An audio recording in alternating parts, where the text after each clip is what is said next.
Bismillahir Rahmanir Rahim. Alhamdulillahi Rabbil Alameen. Wassalatu wassalamu ala ashrafil mursaleen. Amma ba'd. So we are continuing with our Ramadan of the pious, especially in this chapter we are focusing on the Ramadan of Hazrat Maulana Khalil Ahmad Saharanpuri rahimahullah. In Tazkirat al-Khalil it is written, whenever the new moon of Ramadan was sighted, which ushered the month of the revelation of the Quran, and a time for much recitation of the word of Allah, there was no limit to his efforts and exertion in ibadat. In Taraweeh, his general habit was to recite 1¼ juz, performing ruku after the reading of the ruku, finishing on the 27th night. After his lecturing days in the Mazahirul Ulum were over, he performed Taraweeh in the old Madrasa Masjid, and after the Darut Talaba was built, he led Taraweeh prayer for 2 years in the Darut Talaba. In the first year that the Darut Talaba was completed, my father performed Taraweeh, and thereafter Hazrat led the prayers, and then in that time Hazrat also performed Itikaf in the Darut Talaba Masjid. This is from Hazrat Sheikh Zakariya rahimahullah himself. Those who came to listen and follow him in Salah formed a vast gathering, and from far and wide they come to spend Ramadan with him. In fact, many Hufaz used to leave aside their own recitation of the Quran in order to stand behind him and follow his lead. Hazrat used to recite in a voice of a medium loudness and in easy and comfortable mode, so that every letter was audibly and clearly understood. Because he had memorized the Quran in his childhood, and because he became so engrossed in his reading, there were times when he could be corrected occasionally. However, he never recited wrongly. It did happen on occasions that his tongue would stop, or that he would become confused with some of the mutashabihat verses, whereupon those who were appointed as correctors would quickly answer. Sometimes even these correctors would give wrong lukma, which he would not accept. He would then only correct himself after having given it a little thought before proceeding further. Never would he become displeased at being corrected wrongly. In fact, after the salah, he would console such an assistant by saying, "Nothing to worry. After all, if the reciter forgets, it is only natural for the listener to also forget as well. So if the assistant forgets and gives wrong lukma, it is of no surprise." He always led Taraweeh prayer, but later when his age went beyond 70, it became increasingly difficult for him to continue doing so.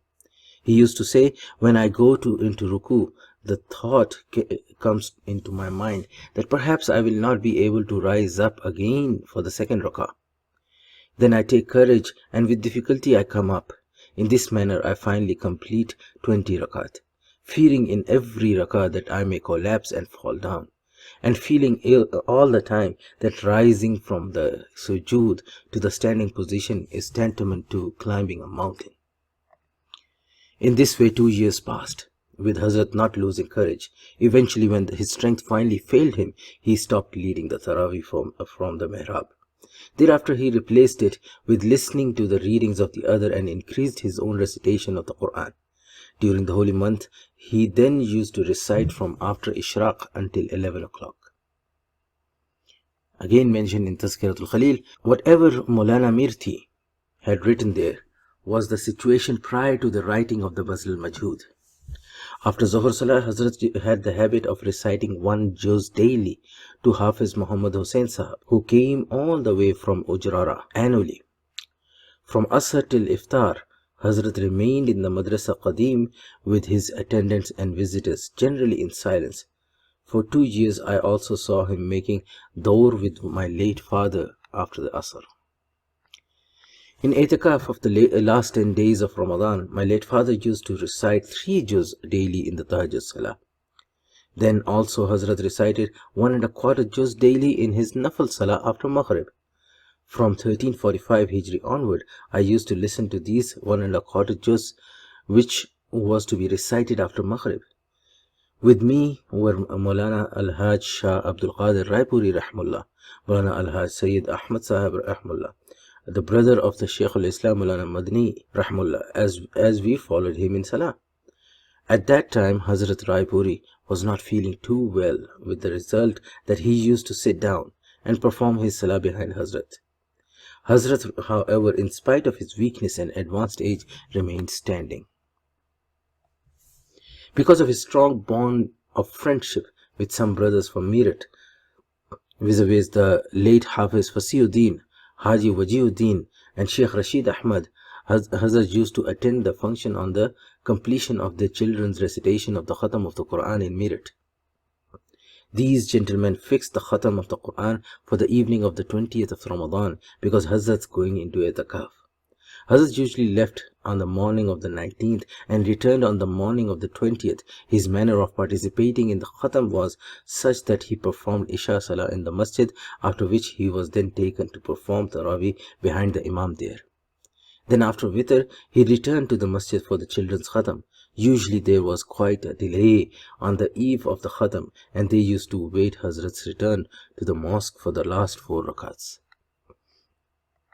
Maulana Meerati writes, after 1345, when the writing of Bazl al-Majhood had been completed, the time used for the writing of this book was utilized for tilawa, or for studying the book Wafa'ul Wafa.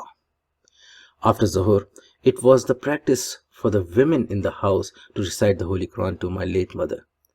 Parda used to be so strictly observed that even I could not go there. The women folk had one floor of the building for themselves, while the bottom floor was almost reserved for the attendants, followers, as well as for cooking and eating. Maulana Meerati also states, when Maulana Ahmad Sahib and Maulana Zakariya saw the Hazrat, after so much work involving mental strain, was further taxing his brain by reciting from the memory so much, in spite of his bodily weakness, they pleaded with him to have consideration for his mental health and well-being. They told him that he was overtaxing his brain. Without hesitation, Hazrat replied, "What other use is there now for this brain that I should now have consideration for it?" Once he also said, "Because of my weakness there is some adverse effect upon my memory. Therefore I fear that I may forget the Holy Quran, which I had memorized. Thus, as a precautionary measure, I recite so much." Once he also said, "If my brain so wishes, it may go and give in, and if it so wishes, it may stay working soundly, but under no circumstances shall the word of Allah leave me. And now, as the last Ramadan of life, what is there that I can say about the glory thereof? At the time his diet consisted of a mere cup of tea and a piece of roti, which too was consumed with great difficulty. But so much did he exert himself in reciting and listening the Quran, in spite of his extreme weakness. At the time he recited 1¼ juz from memory after Fajr Salah. Then after Zuhr he again was busy in Tilawa, either from memory or from Quran. Then after Maghrib he again recited 1¼ juz in Awabin. And then after performing Isha Salah in the Haram Sharif, he went to the Madrasa of the Sayyid Ahmad, where he performed his Tarawih Salah behind Qari Muhammad Tawfiq.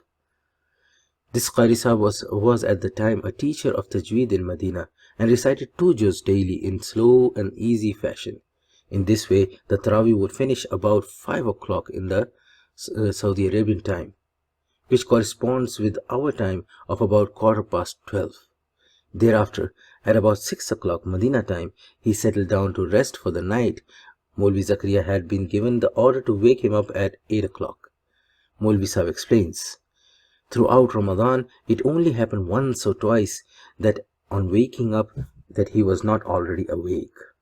Otherwise, as soon as it was 8 o'clock, I would see Hazrat already performing wudu or istinja. At the time, Hazrat listened to the two juz being daily recited on the qiraat of Imam Nafi'. He had great liking to the listening of the Imam Nafi's qira'ah. 2 students from the madrasa were appointed for that. Then on the evening of the 27th of Ramadan, he was overtaken by fever, which continued to plague him till his death. Before that, in 1338 Hijri, while on boat towards Hijaz for Hajj, the crescent of Ramadan was sighted on the boat. At that time, in spite of dizziness and extreme tiredness, Tarawih was performed diligently, and even then the practice of Quranic recitation started in earnest. Mufti Zakariya accompanied him on this journey. During the first 8 rakats, Hazrat recited half a juz, whereafter Mufti Zakariya in the next 12 rakats recited 3/4 of the juz. They arrived in Makkah on the 10th of Ramadan. There, Hazrat performed Tarawih behind Qari Sahib and completed his own Khadam in Nafal Salah. On this journey, a group arrived in Jeddah at Maghrib time. The whole group was so tired, let alone Tarawih, even the first Salah were performed with extreme difficulty. So exhausted were they. In spite of that, Hazrat performed some of the Tarawih rakats standing up and some while seated. By Allah, this man had courage and perseverance, and his courage and perseverance were some of his beautiful qualities. In what words can this Allah-given gift be adequately described? Actions which left one dumbstruck in admiration for him. Again, in Tazkirat al-Khalil continues, in Abiti I have mentioned how on the boat en route to Hajj, Hazrat suffered such dizziness that he could hardly lift his head from the pillow. The same was the case with me in spite of the comparatively youthful age. Apart from that, there was considerable amount of vomiting also. The bad smell of the boat, especially when it was being filled with petrol, diesel, caused one to become dizzy, nauseous and induced vomiting. On the 29th of Shaban, he told me, "Bhai, what is to become of the Tarawih?" I replied, "Hazrat, I will perhaps be able to bear the dizziness and the turning of my head, but what will happen if during the Salah I should start vomiting?" He replied, "That is all right. If you should vomit, then just go and perform wudu once again." The boat was a small one and used to roll about a lot. In spite of the rolling about, which made the standing up quite an ordeal, and in spite of dizziness and extreme weakness and exhaustion, Hazrat performed Tarawih standing up. When we arrived at Jeddah, as related by Maulvi Mirti, we were completely exhausted, so much so that we could hardly stand up.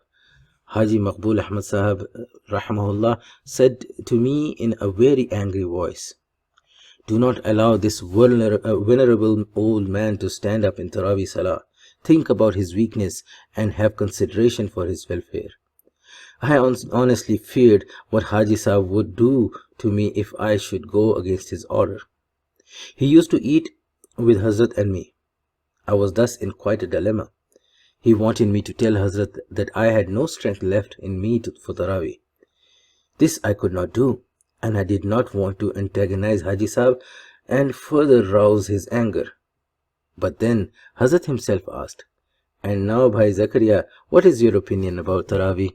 Out of fear of Haji Sahib, I replied, "Hazrat, I am very tired."